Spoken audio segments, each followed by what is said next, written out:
Bueno, pues yo os voy a hacer unas pequeñas pinceladas sobre el grupo operativo. Este grupo operativo Partenariado del Agua de la Cuenca del Ebro se creó informalmente en el 2012, documentalmente en el 2014.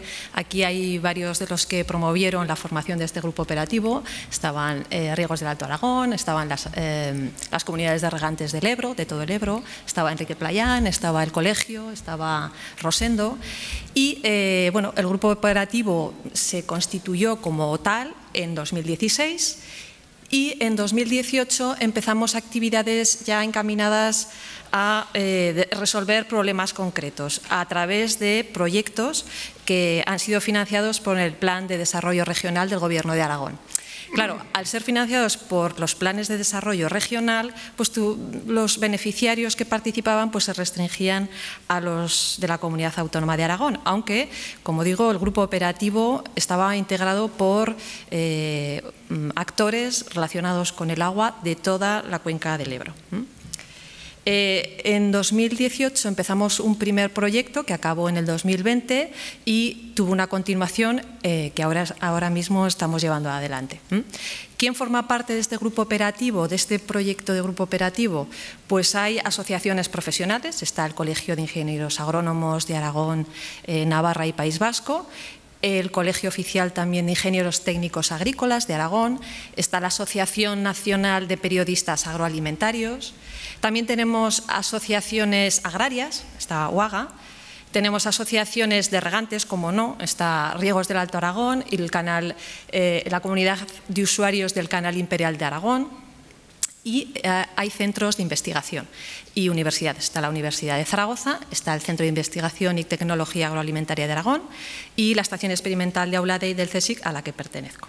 Bueno, ¿por qué se creó el grupo operativo? Pues había unas motivaciones comunes, había un interés común de muchos de los actores relacionados con el agua en la agricultura sobre cómo promover e impulsar el uso sostenible, tal y como lo entendemos ahora, del agua en la cuenca del Ebro. Porque sabemos que es un motor de desarrollo, que es un recurso natural escaso y que ayuda a la vertebración del territorio. Bueno, ya centrándonos en el primer proyecto que llevamos adelante como grupo de cooperación, pasamos de grupo operativo a grupo de cooperación. Aquí os pongo los primeros objetivos, los objetivos generales del proyecto, que era actualizar el análisis del regadío en el Ebro Aragón. Y este objetivo se articuló a través de lo que llamamos laboratorios de innovación, grupos de discusión, paquetes de trabajo, como queráis. El primero, que estaba liderado por el CITA, trataba de configurar un catálogo de buenas prácticas agrarias que hubiesen sido exitosas en la cuenca del Ebro en Aragón, tener una base de datos para comunicarla a la sociedad. Un segundo objetivo, que era tener un análisis de cómo estaba el regadío en nuestro territorio, que estaba liderado por la institución de la que vengo, Auladey. Y un tercer objetivo, que es importante también y que estaba liderado por la Asociación de Periodistas Agrarios, que era avanzar en los canales y en las formas de comunicación del regadío del Ebro Aragón con la sociedad en general. ¿Vale? El proyecto, no lo he dicho, estaba liderado por el Colegio de Ingenieros Agrónomos de Aragón, Navarra y País Vasco, que es el que ha organizado este foro. Bueno, yo ya me voy a centrar a hablar de mi libro, como suelo decir, y os voy a hablar de la parte que desarrolló la Estación Experimental de Auladey en colaboración con todo el grupo operativo. Teníamos el problema de actualizar la situación del regadío, ¿vale? Y nos encontramos varios problemas. Uno de los primeros problemas era que tenemos unos regadíos muy diversos, no todos los regadíos son iguales, y eso pues dificulta el análisis. Es difícil sacar conclusiones cuando tenemos un mar de datos. También dificulta la toma de decisiones a la hora de hacia dónde hay que dirigir las inversiones, y también dificulta el consenso social. La sociedad no entiende, cuando hablamos de modernizar un regadío, decir que es distinto uno a otro. Entonces, teníamos unas dificultades derivadas de la variabilidad. Pero también teníamos algunas dificultades técnicas, porque las fuentes de datos de las que cogíamos los datos eran diversas. Tenemos datos de Confederación Hidrográfica del Ebro, tenemos datos de Catastro, datos del SICPAC, datos de muchas bases de datos que a la hora de articularlas pues no decían todas lo mismo. Entonces, bueno, pues estas dificultades que encontramos en el camino se discutieron dentro del grupo operativo y se planteó qué solución se podría dar. Entonces, el grupo operativo, como una inteligencia colectiva, no artificial, sino una inteligencia colectiva, decidió que lo que había que plantear es una metodología de clasificación de las zonas regables. Vamos a plantear una forma de estructurar la información, de organizarla, para ver si podemos poner luz en esa gran diversidad de datos y de sistemas de riego. Entonces, la metodología de clasificación, que la propuso Enrique, que está con nosotros aquí, las primeras ideas fueron motivo de discusión, de muchas discusiones, de muchas reuniones con el grupo operativo, y la idea general era proponer una metodología de clasificación como se utiliza para los seres vivos o para los suelos, que se basa en la definición del género y de la especie, ¿vale? La diferencia de las otras clasificaciones es que el nombre de la clasificación del regadío surgía de las propias definiciones de las variables que definen el género y la especie. Y, bueno, tanto el género como la especie se va a clasificar en función de 4 variables que tienen que ver con características claves de los regadíos, como son las características hidrológicas, estructurales, ambientales, agronómicas y socioeconómicas. Todas estas variables son las que van a definir nuestra clasificación. Y luego teníamos otro problema. ¿Qué clasificamos? ¿Clasificamos la parcela? ¿Clasificamos...? Bueno, pues lo normal sería clasificar las comunidades de regantes, que son las unidades de actuación, pero veíamos en esta gran masa de datos que teníamos que no todos los regadíos se agrupan en comunidades de regantes, que había regadíos privados, que son regadíos individuales o de empresas, que no eran comunidades de regantes. Entonces, definimos lo que llamamos unidad cartográfica de regadíos, que es sobre la que vamos a realizar la clasificación. Bueno, y aquí os pongo cómo se clasifica el género de nuestros regadíos. Son 4 variables. Intentamos simplificar 4 propiedades. Intentamos poner solamente 2 niveles o 2 estados, ¿vale? A veces había que irse a un tercer estado. Y la primera propiedad es la fuente de agua. ¿De dónde viene el agua? ¿Es una fuente superficial, ¿vale? ¿O es una fuente subterránea, que sería un pozo? Entonces, el nombre surge, si es agua superficial, pondríamos la primera sílaba de nuestro género, sería su, y si fuese de pozo, pondríamos po. La segunda variable es la fuente de energía que mueve el agua. Podemos mover el agua bien por desnivel, es decir, tiene suficiente cota y el agua se mueve sola por desnivel, o hay que impulsarla mediante un bombeo, sea eléctrico o sea con energías renovables, como estamos viendo a lo que estamos yendo hacia ahora. Bueno, pues si es bombeo empezaría por bo, y si es desnivel llevaría la sílaba de, ¿vale? La tercera variable, el riego en parcela, ¿es inundación o es presurizado? Inundación es todo tipo de riego por inundación, sea por surcos, por tablares. Y el presurizado es todo tipo de riego presurizado, aspersión, goteo, microaspersión, pivots, todo junto. Entonces, si es inundación llevaría la sílaba nun, y si es presurizado llevaría la sílaba pre.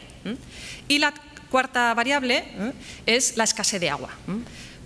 Nuestro regadío tiene una escasez eventual, quiere decir que de vez en cuando, cíclicamente, hay una sequía y tengo problemas de agua, o tengo problemas de forma permanente.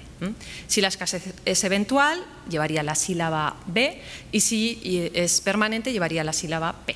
Entonces, si tenemos un regadío que toma el agua, el origen es superficial, el agua se mueve por desnivel, el riego en parcela es por inundación y la escasez de agua es eventual, tendríamos un regadío con género sudenum B. Es un poco difícil al principio, pero el nombre ya te da información sobre el regadío. Vale, ¿qué otras 4 variables definen la especie? Estas son un poco más complejas. La primera es la parcelación. Tenemos una parcelación disgregada o concentrada. Atiende al tamaño de las parcelas dentro de la unidad de clasificación, ¿vale? Si tenemos una parcelación disgregada, llevaríamos las sílabas dis, si no con, y así sucesivamente. La segunda variable del género, de la especie, es el tipo de cultivo, muy general. ¿Es cultivo extensivo o es cultivo intensivo? Y aquí los cultivos extensivos son forrajeras, cereales, y los cultivos intensivos, hortícolas, frutales, viña, olivo, ¿vale?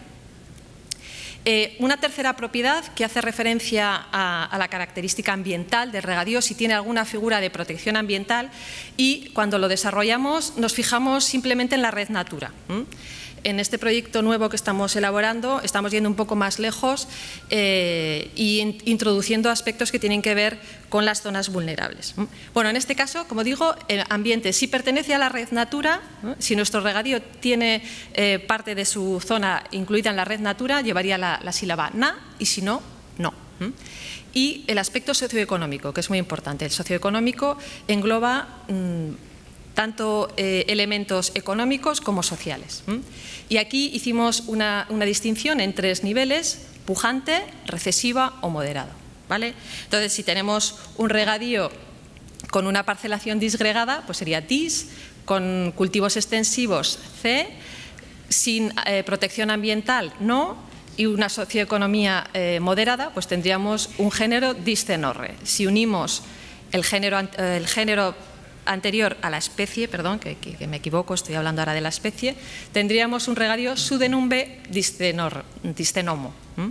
Es un poco raro el nombre, pero una vez que tienes en la cabeza las 8 variables, pues el nombre en sí te da mucha información.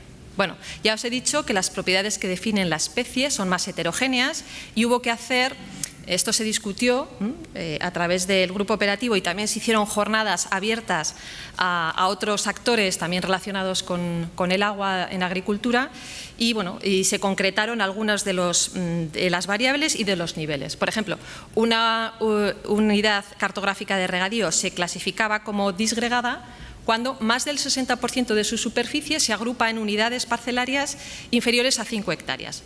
Esto tiene interés para los que trabajan con las modernizaciones y, por eso se establecieron estos niveles. La propiedad cultivo también se estableció cuando el 50% superase la superficie, la protección ambiental cuando más del 10% de su área está dentro de la red Natura y la socioeconomía, que utilizaba 3 índices, uno económico y 2 sociales, que se obtuvieron de producciones que publica el Gobierno de Aragón y del Índice de Desarrollo Territorial. Bueno, y una vez que tenemos la clasificación, la aplicamos a los regadíos del Ebro-Aragón, ¿vale? Y aquí, por ejemplo, en la primera figura, en la de la izquierda, tenéis el origen del agua. El 94% de la superficie de los regadíos riega con agua superficial, solamente un 6% utiliza aguas subterráneas, que es la parte rosa. En el mapa de la derecha tenéis la energía, la fuente de energía que mueve el agua. El 52% se mueve de los regadíos, mueve el agua por desnivel, mientras el 36% requiere bombeo y hay un 12% que utiliza mixto, ¿vale?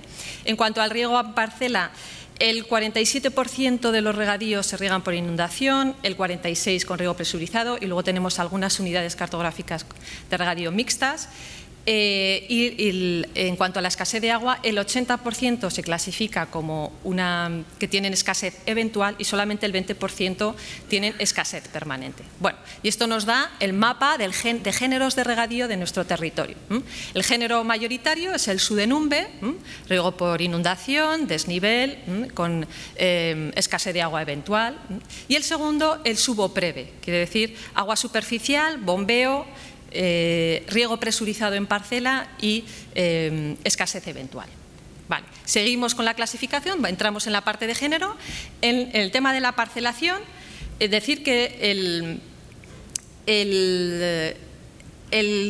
casi el 60% de la superficie está agrupada como disgregada, tiene la parcelación disgregada, y solamente un 40% tiene la superficie concentrada. El 86% de la superficie tiene cultivos extensivos y solamente un 14% tiene cultivos intensivos. La protección ambiental, vuelvo a repetir, solamente referida a la red Natura, solamente un 2,6% de nuestra superficie regable entra dentro de esta figura de protección.